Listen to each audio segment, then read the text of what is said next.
السلام علیکم ورحمۃ اللہ وبرکاتہ۔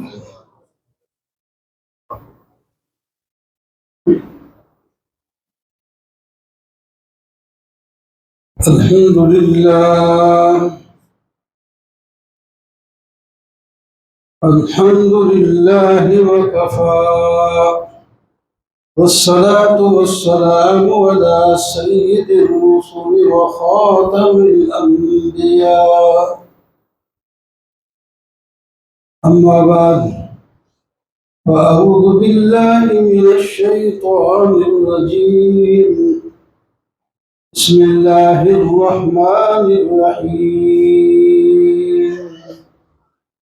وهذا كتاب أنزلناه مبارك فاتبعوه واتقوا لعلكم ترحمون۔ صدق الله مولانا العظيم۔ اللهم صل على سيدنا ومولانا محمد وعلى آل محمد كما صليت على إبراهيم وعلى آل إبراهيم إنك حميد مجيد، اللهم بارك على محمد وعلى آل محمد كما باركت على إبراهيم وعلى آل إبراهيم إنك حميد مجيد۔ اے قرآن نورانی شیشہ، رب درہ بتاوے، جو کوئی پڑھے اور عمل کرے جنت جائے پائے۔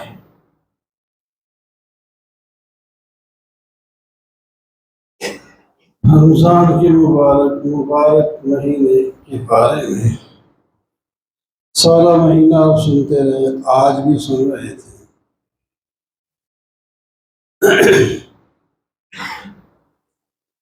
آج 27 تاریخ ہو گئی رمضان کی،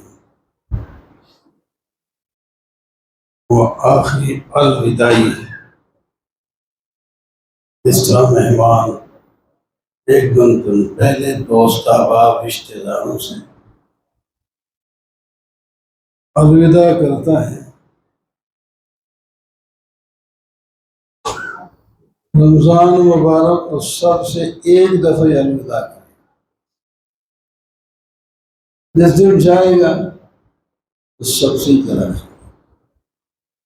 تو پتہ بھی ہے کب جائے گا، بہرحال۔ لیکن دوسری چیز جو رمضان میں اللہ نے ہمیں عطا فرمائی، قرآن پاک ہے۔ قرآن پاک جب سے آیا ہے ہمارے پاس ہے اور اب بھی ہمارے پاس رہے گا،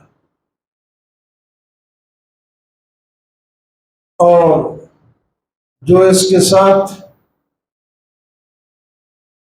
اپنا تعلق جوڑ لے یہ دنیا میں بھی ساتھ دیتا ہے، قبر میں بھی ساتھ رہے گا، میدان محشر میں بھی آئے گا، اور جنت میں بھی ساتھ دے گا۔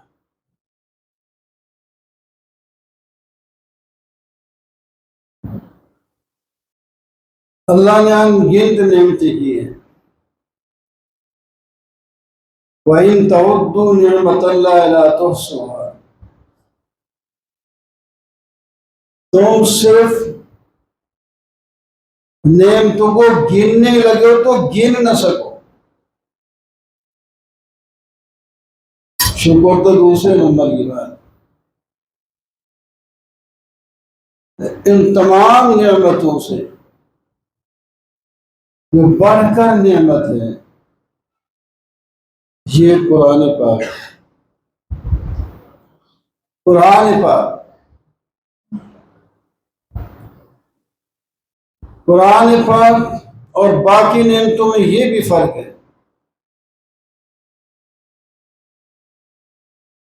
باقی تمام نعمتیں مخلوق ہیں، قرآن پاک مخلوق نہیں، اللہ کی صفت ہے۔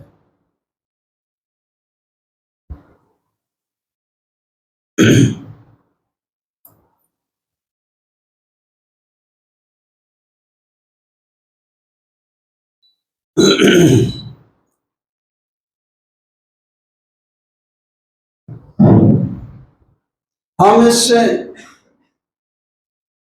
تعلق جوڑیں تو ہمیں ہر جگہ کامیابی ہو۔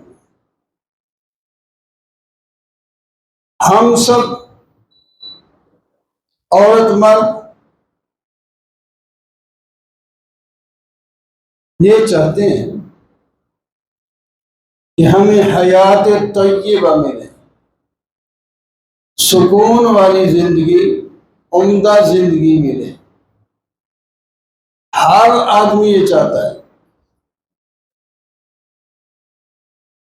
تو قرآن سے پوچھتے ہیں کہ ہمیں یہ طیب زندگی کس طرح ملے گی؟ تو قرآن جواب دیتا ہے، اعوذ باللہ من الشیطان الرجیم، بسم اللہ الرحمن الرحیم، من عمل صالحا من ذکر او انثى وهو مؤمن فلنحيينه حياة طیبہ۔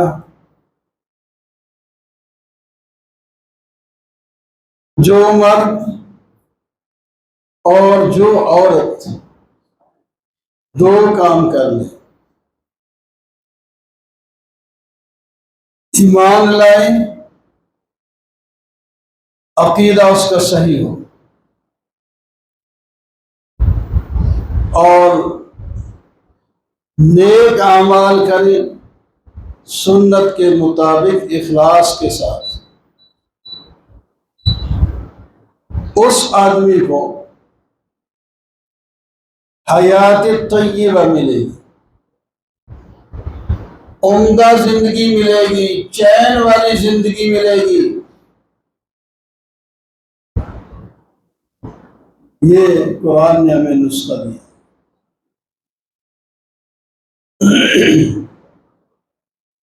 اور حیات طیبہ کس کو کہتے ہیں؟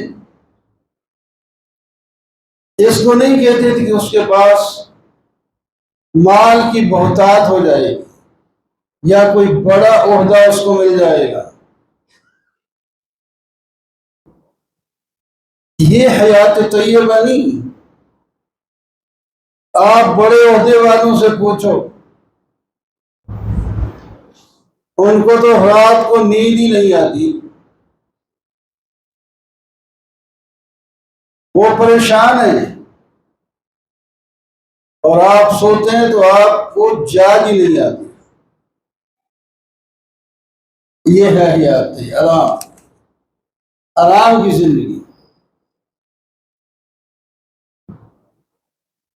بچے فرما برداری کرتے ہیں، ابو جی کہتے ہیں، بیوی فرما بردار ہے،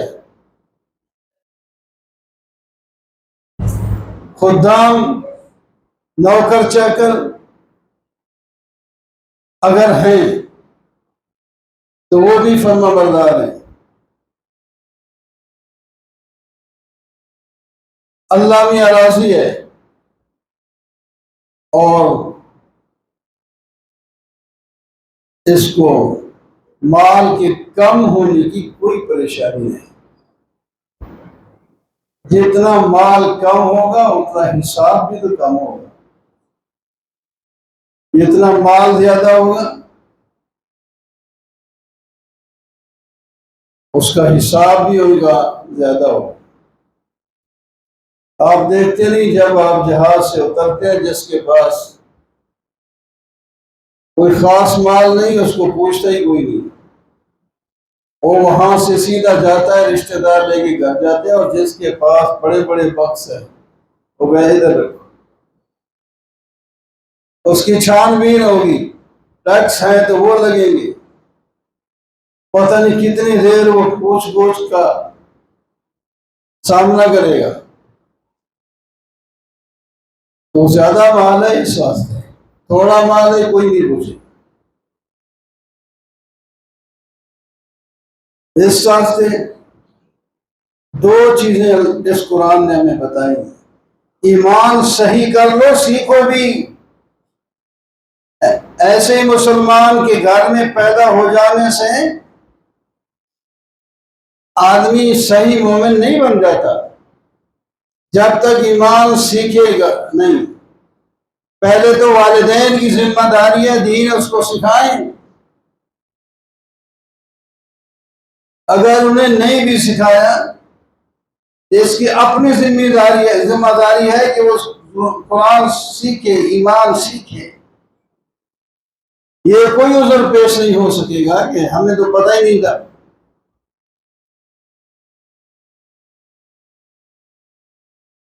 ہم سیکھتے نہیں، سیکھنے کے موقع بھی ملتے ہیں پھر نہیں سیکھتے.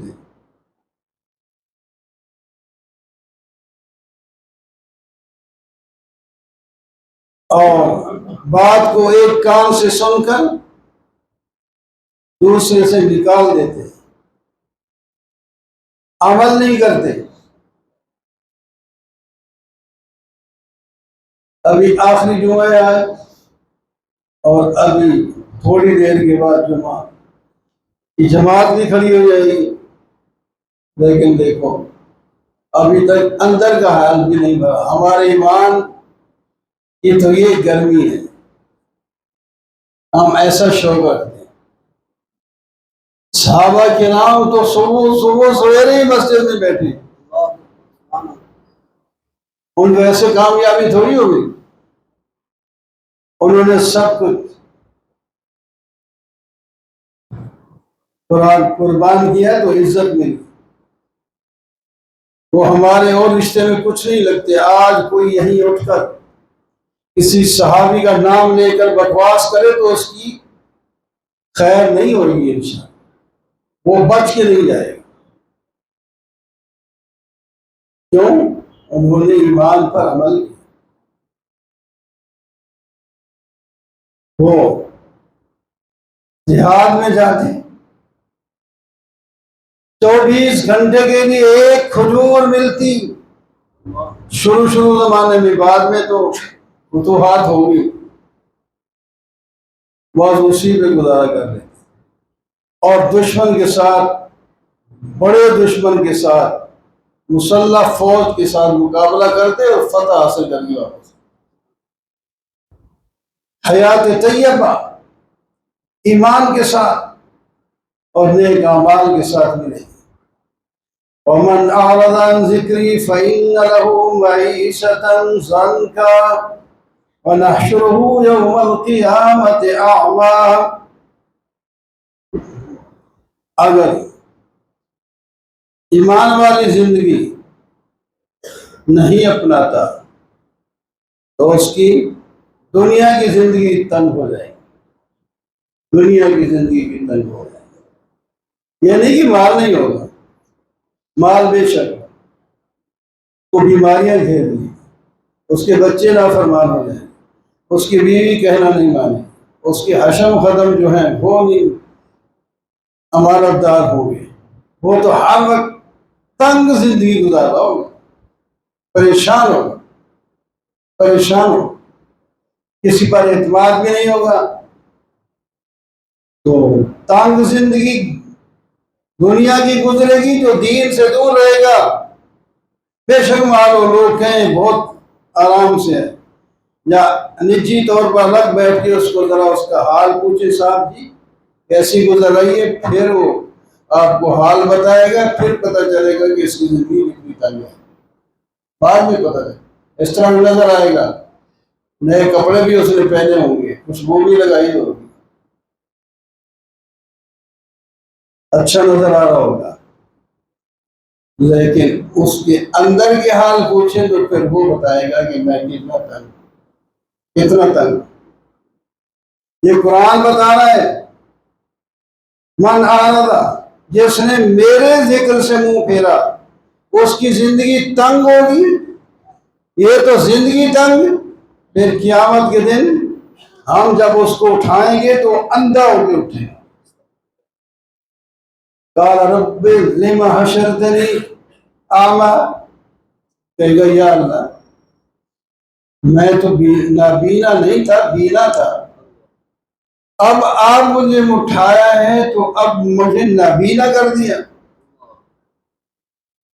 فرمایا ہاں، دنیا میں جب میرے احکام تیرے پاس پہنچے تو نے آنکھ بند کر لی تھی، اندھا بن گیا تھا، اعراض کر لیا تھا، تو نے نہیں مانا تھا، تو اپنے مال دولت کے حشم ختم کے ضام میں آ گیا تھا، میرے احکام کی تو نے پرواہ نہیں کی تھی، جیسا کہ تو نے میرے احکام کو دنیا میں چھوڑ دیا، اب ہم نے تجھے بھی چھوڑ دیا، جا جہنم میں، اور آنکھیں تیری کی نظر ختم کر دی، جہاں سے لے آ سکتا ہے لے آ کے دکھا دیا۔ یہ قرآن کہہ رہا ہے۔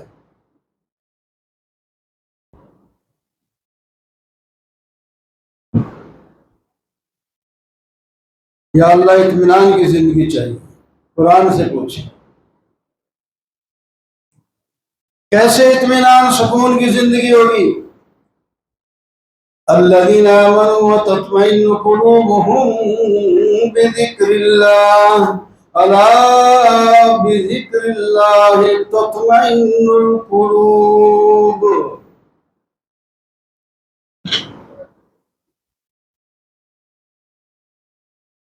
ایمان والے جب میری کتاب کی تلاوت کرتے ہیں ان کے دل کو سکون آتا ہے، جب وہ میرا ذکر لا الہ الا اللہ کی صورت میں کرتے ہیں، سبحان اللہ کی صورت میں کرتے ہیں، الحمدللہ کی صورت میں کرتے ہیں، درود شریف کی صورت میں کرتے ہیں، جس طرح بھی مجھے یاد کرتے ہیں اتنا ہی میں اس کے دل کو سکون عطا کروں۔ بہت سے بات سن اور جو آ گئے وہ کہتے کب بھائی کتنے ٹائم رہ گیا، کتنے منٹ رہ گئے، پڑھیں تو جائیں۔ ایک تعلیم ہے، تعلیم کی طرف پورے طور پر متوجہ ہونا چاہیے، آگے دیکھو پیچھے دیکھو ادھر دیکھو ادھر دیکھو، مضمون کہیں کوئی پتہ نہیں کیا چل رہا ہے۔ آپ اپنی دل کی کھڑکی کھول کے کوئی بات سنیں گے تو انشاءاللہ بات دل پہ اثر بھی کرے گی، اس کو قابو بھی کریں، عمل میں بھی لائیں۔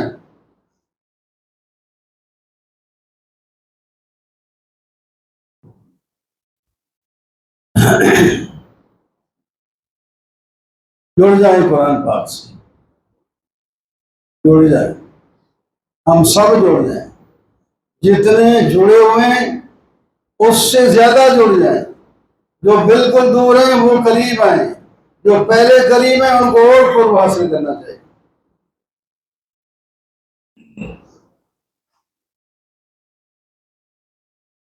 تو بہرحال ایک نسخہ قرآن کا بتا دیا گیا کہ اگر طیب زندگی، عمدہ زندگی چاہیے تو ایمان اور عمل صالح اختیار کریں۔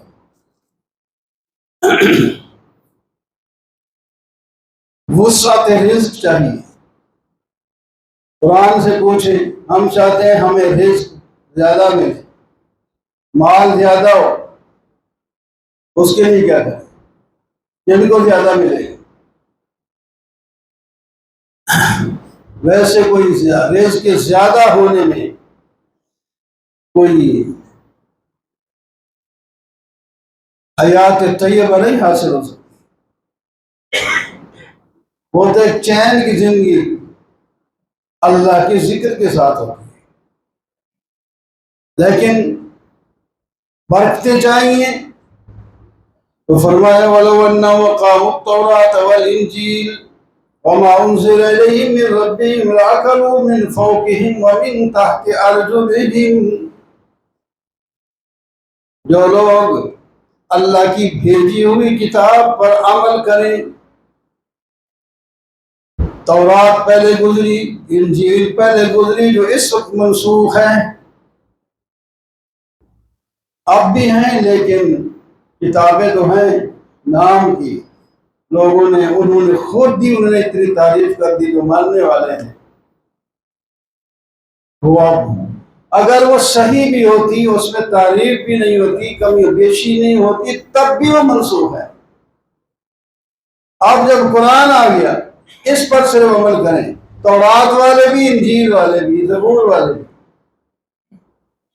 اس واسطے نام تو لے لیا اللہ نے، جو تورات بھی کہتی ہے آخری نبی آئے گا تو مان لینا، آخری کتاب آئے تو مان لینا، انجیل بھی کہتی ہے، ان پر بھی عمل ہو گیا تو اصل قرآن وما انزل الیہم جو ہاں اب اترا ہے یہ کبھی منسوخ نہیں ہوگا، اس پر اگر عمل کریں تو ہم آسمان کی برکتیں بھی اتاریں گے، زمین سے بھی برکتیں تمہیں دیں گے،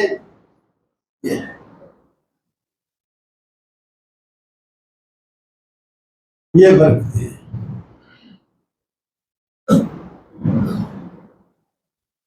اللہ یبسط الرزق لمن یشاء ویقدر،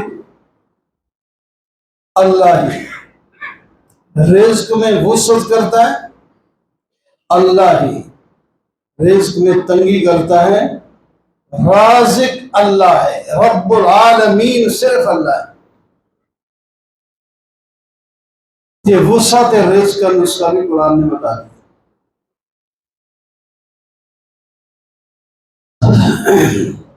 اور جناب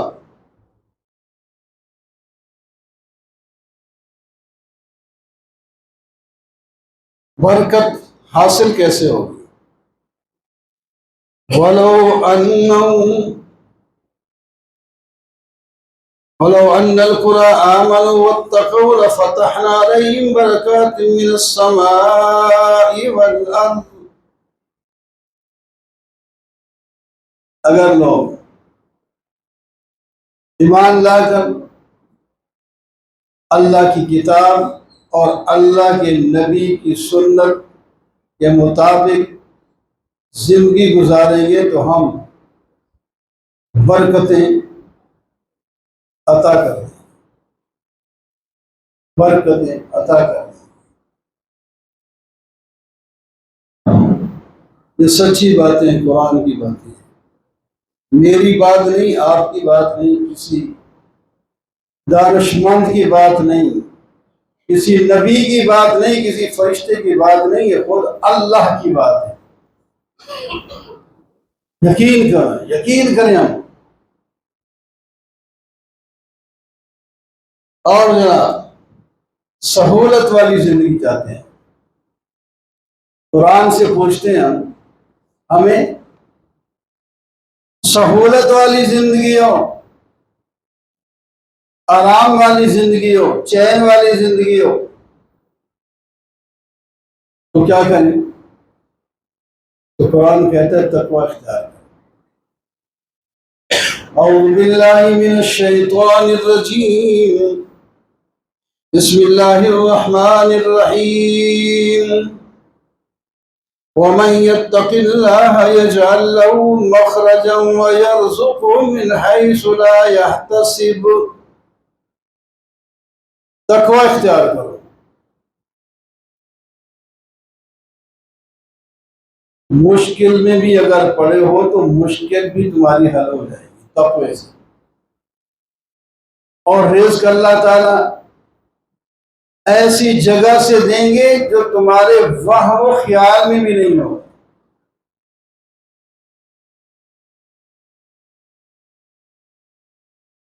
تقوی اور استغفار کرو، وَأَنِ اسْتَغْفِرُوا رَبَّكُمْ ثُمَّ تُوبُوا إِلَيْهِ، اللہ سے معافی مانگو، گناہ چھوڑو، یمتعکم متاعا حسنا، اللہ تعالیٰ تمہیں بہترین زندگی دے۔ فَقُلْتُ اسْتَغْفِرُوا رَبَّكُمْ إِنَّهُ كَانَ غَفَّارًا۔ حضرت نوح علیہ السلام نے اپنی قوم کو کہا، جو قحط میں مبتلا ہو گئی تھی، عورتوں نے بچے دینے بند کر دیے، زمین نے غلے اگانے بند کر دیے، درختوں نے پھل دینے بند کر دیے، پھر بھی سمجھتے نہیں، مخالفت اسی طرح ہی کر رہے ہیں، نبی کی مخالفت کر رہے ہیں۔ پھر بھی وہ سمجھا رہا ہے، باپ سے زیادہ محبت و شفقت رکھتا ہے غیر مسلموں کے ساتھ بھی۔ عزیز علیہ ما عنتم حریص علیکم بالمؤمنین رؤوف رحیم، تمہاری تکلیف گرا گزرتی ہے اللہ کے نبی پر، وہ بہت پیار کرتے ہیں۔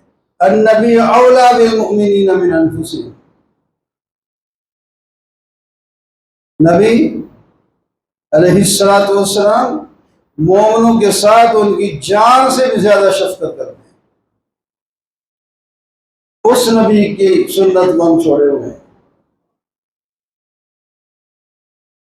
سارا دین نبی کی سنت ہے، نبی کے واسطے سے ہم تک پہنچا ہے۔ اس کے پھر فرائض واجبات وہ ہمیں علماء نے تفصیل کر کے بتائے ہیں، ورنہ سب کچھ اللہ کی طرف سے آیا ہے اور اللہ کے رسول کے واسطے سے آیا ہے۔ سارا دین نبی کی سنت ہے، اس کو لو۔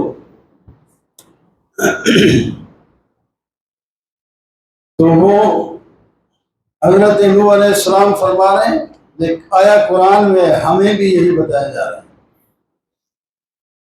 فَقُلْتُ اسْتَغْفِرُوا رَبَّكُمْ إِنَّهُ كَانَ غَفَّارًا، تم معافیاں مانگو اپنے گناہوں کی، اپنے بد عقیدے چھوڑو، صحیح عقیدے لو۔ اوپر سے اللہ تعالیٰ یرسل السماء علیکم مدرارا، تو اللہ تعالیٰ موسلادھار بارش برسائے جو تمہاری ساری کمیاں پوری کر دے۔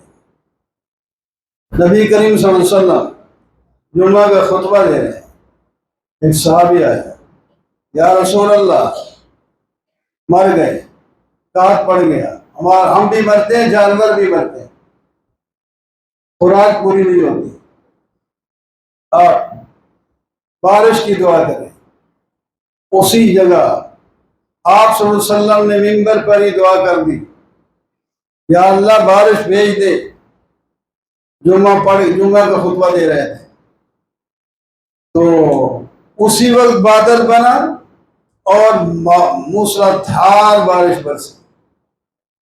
اب صحابہ واپس جا رہے ہیں تو بارش کے اندر بھیگ بھیگ کے جا رہے ہیں، جل تھل ہو گیا۔ وہ دن گیا، دوسرا پورا ہفتہ گزر گیا، بارش ختم ہی نہیں ہوتی۔ اگلا جمعہ پھر حدیث پاک میں ہے، ابو داؤد میں بھی ہے، تو پھر آپ خطبہ دے رہے تھے، پھر وہی صحابی یا کسی اور نے کہا، یا رسول اللہ اب ہم بارش میں مرتے ہیں، گھر گرتے ہیں اور مال مرتا ہے، اتنی بارش آ گئی۔ آپ نے پھر ہاتھ اٹھائے، یا اللہ اس بارش کو جہاں ضرورت ہے ادھر کر دیں، یہ نہیں کہا بند کر دیں، ادھر کر دیں۔ تو اللہ بڑے مہربان ہے، اللہ کے نبی بھی بڑے مہربان ہے، استغفار میں، توبہ میں برکتیں ہیں۔ اللہ تعالیٰ اس سے بارش برساتے ہیں، قحط ختم ہوتا ہے، عورتیں بچے دینے لگتی ہیں، درخت پھل دینے لگتے ہیں، زمین اناج اگانے لگتی ہے۔ یرسل السماء علیکم مدرارا ویمددکم باموال وبنین، تمہارا مال بھی اللہ تعالیٰ بڑھا دیں گے، تمہاری اولاد بھی بڑھا دیں گے۔ تمہاری بیماریاں بھی ختم ہو جائیں گی۔ تو استغفار کرو، استغفار صرف زبان سے نہیں، تو گناہ بھی چھوڑو نا۔ مسئلہ پوچھا، کنویں میں کتا گر گیا، مسئلہ بتا دیا گیا بھائی اس کا پانی نکال دو، پانی نکال دیا سارا، کچھ پانی لے کے آئے، دکھایا کہ آپ پانی اس طرح ہے، اس کے اندر کتے کے بال تھے۔ فرمایا یہ کیا ہوا، یہ بال کیوں ہیں؟ جو کتا تو پڑا ہے، ہم نے پانی نکالا ہے، آپ نے کہا پانی نکالنا۔ وہ عقل کے اندھے ظالموں، جس کی وجہ سے کنواں ناپاک ہوا ہے وہ تو ادھر پڑا ہے، پانی تو قیامت تک نکالتے رہو گے، بہت پانی آئے گا وہ پلید ہی ہوگا، ناپاک ہی ہوگا۔ عقل کے اندھے تمہیں اتنی تمیز نہیں آئی کہ پہلے اس کتے کو نکالنا ہے، اس کے بعد جو پانی جو موجود تھا وہ بھی سارا نکالنا ہے، اور نیا پانی آئے گا وہ پاک ہوگا۔ ادھر استغفر اللہ تو نیت کی جا کے فلاں چوری کروں گا، ڈاکہ ڈالوں گا، اس کا حصہ ماروں گا، اس استغفار نہیں ہے۔ میرے استغفار کون سا ہے؟ یہ ایسے ہی دکھانے کی بات ہے۔ استغفار تو مغفرت طلب کی جاتی ہے، معافی ہوتی ہے، اس میں گناہ چھوڑنا پڑتا ہے، جو پہلے ہو گئے معافی اس کی مانگنی ہے۔ آئندہ کے لیے وہ کیا کرے کہ میں اب وہ گناہ نہیں کروں گا، پھر استغفار پڑے گا تو ایک استغفار کے ثواب بھی کتنے ہوں۔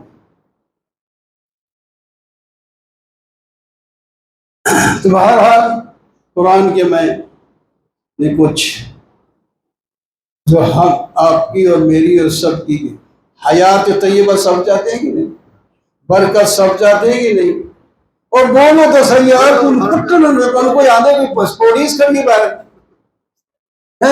جس طرح کے غصے سے بیٹھے، افسوس ہوتا ہے، پتہ ہی نہیں چلتا ہے یہ سن بھی رہے کہ نہیں سن رہے۔ جو سنتا ہے صحیح کر کے اس کے منہ کے تیور بتاتے ہیں۔ اب یہ صرف گھڑی پہ نظر آئے کہ ٹائم اوپر ہو گیا، موت آ گئی، اب پریشانی ہو گئی۔ اے مسلمان ہے، او مسلمان کدھر گئی مسلمانی تیری؟ میرے دوستوں یہ وقت یاد آئے گا، ضائع نہیں کرنا چاہیے، ضائع نہیں کرنا چاہیے۔ قرآن سے ہم نے بتایا ہے برکت چاہیے، عمدہ زندگی چاہیے، قحط دور کرنا چاہیے، یہ سارا کچھ اس کا بتا دیا قرآن نے، اور بھی بہت کچھ بتاتا ہے۔ اس کے ساتھ اب ختم کرنے لگا ہوں، قریب ٹائم ہو گیا ہے انشاءاللہ۔ یہ آخری جمعہ کوئی بات نہیں، جمعہ عید وغیرہ کے بارے میں، عید تو ایک تو اپنے صدقہ فطر وہ عید سے پہلے ادا کر دیں، 220 240 250 تک، یہ سب سے چھوٹا فطرانہ ہے، بڑے فطرانے ہزاروں میں ہیں،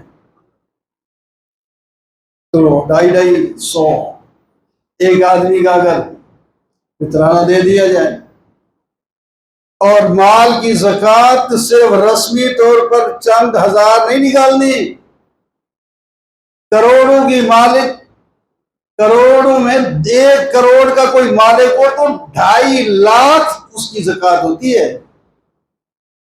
1 کروڑ، یہ دکانیں جو آپ رکھی اس سامان کروڑ کا ہی نہیں ہے، آپ کے پاس ہے، سستے پہلے تھوڑا کپڑے کا لے کے دے دے، وہ تو ہو گئے۔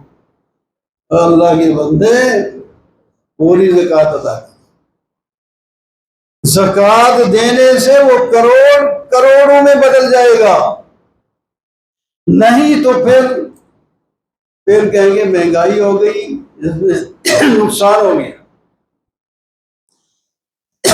زکوٰۃ ادا کریں، صدقات دیں، عطیات دیں، اور عید کی تیاری پتہ نہیں کب سے شروع کی ہوئی ہے، یہ تو عید کے دیکھنے تک تیاری رہے تیاری۔ تو بہرحال عید کی جو نماز ہے اس کے لیے جب آپ گھر سے نکلیں گے تو اللہ اکبر لا الہ الا اللہ، اللہ اکبر وللہ الحمد آہستہ آواز میں پڑھتے ہیں۔ اچھے کپڑے نئے ہوں یا پرانے ہوں وہ پہن کے آئیں۔ آج کل عام طور پر نئے کپڑے پہن کے آتے ہیں، لیکن سارے برابر نہیں ہوتے، کسی کے پاس پرانے پہلے بھی ہوتے ہیں۔ تو سرما لگا کے، خوشبو لگا کے اللہ سے مانگنے کے لیے، لینے کے لیے آئیں۔ اللہ نے روزے فرض کیے تھے، اس کے بعد اللہ نے خوشی کا دن، آؤ میرے پاس، کمی کوتاہی کی توبہ کر لو اور آگے مجھ سے مانگو، میں تمہاری جھولیاں بھر دوں گا، جلدی آؤ۔ تو جمعے کی عید کی نماز کا ٹائم کیا رکھنا چاہیے؟ 7 بجے ٹھیک ہے؟ ٹھیک ہے، جلدی میں یہ کہو تو صبح 7 ساڑھے 7 بجے کوئی فرق نہیں،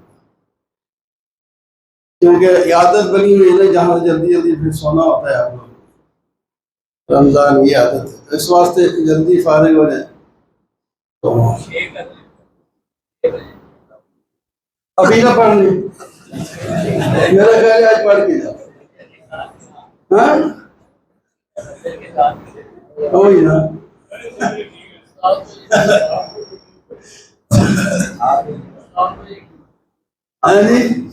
اچھا جی، ماشاء اللہ، 7 بجے عید کی نماز ہوگی، اور باقی کیسے پڑھی جاتی ہے ہر سال پڑھتے ہیں، لیکن یاد شاد کو نہیں کرتے، طریقہ اور بتا دیا جائے گا اس وقت ہی۔ اور باقی کیا میں پھر بھی اپیل کروں گا، جو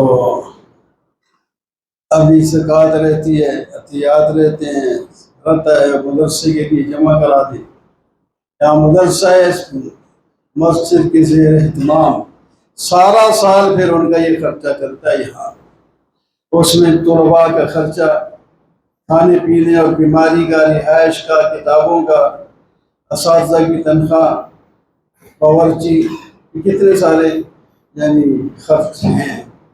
یہ آپ لوگوں کے تھرو ہی کرتا تو اللہ ہی ہے، ہر انسان کو یہ سوچنا چاہیے کہ یار یہ میرے ہاتھ سے ہو جائے تو اس کا بھی اس میں حصہ پڑ جائے گا۔